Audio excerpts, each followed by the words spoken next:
Hi, I'm Nada with Smoking Cigar Girl, and today I'll be reviewing the Alec Prensado Churchill. It's a 7x48 cigar with a Honduran Corojo wrapper, binder from the Nicaragua-Jalapa region, and a combination of Honduran and Nicaraguan tobacco for the filler. The cigar has a smooth, beautiful chocolate brown wrapper with no visible veins. The cigar smells very, very earthy.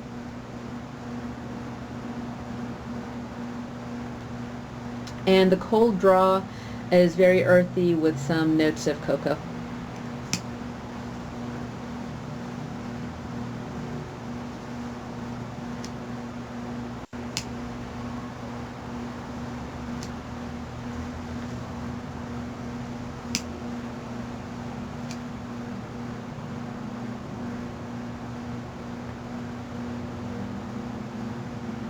I'm immediately getting some spicy flavors on the front of the palate, which is to be expected from the Corojo wrapper.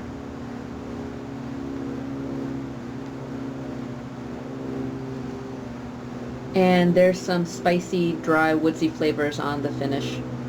I'll be back in a few minutes to discuss the first third of this cigar.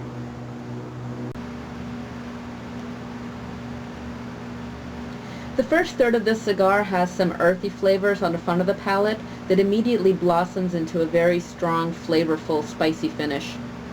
It's not the typical black pepper spice that you get on a lot of cigars, but it's more of a flavorful jalapeno type pepper. The draw has a little bit of resistance to it, but it's not terribly difficult to draw on.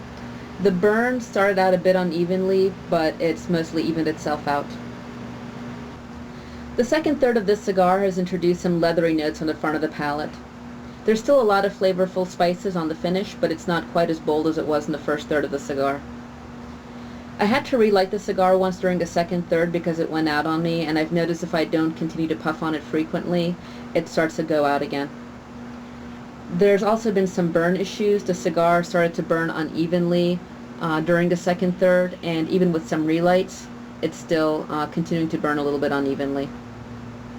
The draw has been open when the cigar has stayed lit, but I think the draw issues I've been having have been related to the burn issues and the cigar staying lit.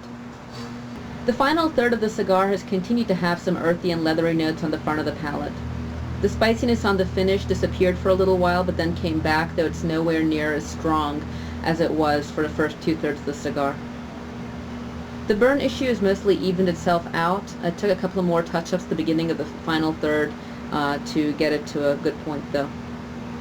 The draw, while the cigar has stayed lit, has been decent. The strength of the cigar I'd put about a medium, and while with the strength it would be a good any time of day smoke, with the strong spices on the finish, I'd say it's probably a good after-dinner smoke after a heavy meal. Any cold, refreshing beverage would go very well with this cigar, probably a smooth porter, something to help even out and balance out the strong spicy flavors in the cigar. Something with maybe some sweetness, like a hazelnut or a Frangelico liqueur, or a scotch that's not very strong and peaty. I'd like to thank his PD Pursuit 034 for recommending this smoke. As always, if you have any feedback on this review, I'd love to hear from you. And if you have anything else you'd like to see me review in the future, I'd love to hear from you as well.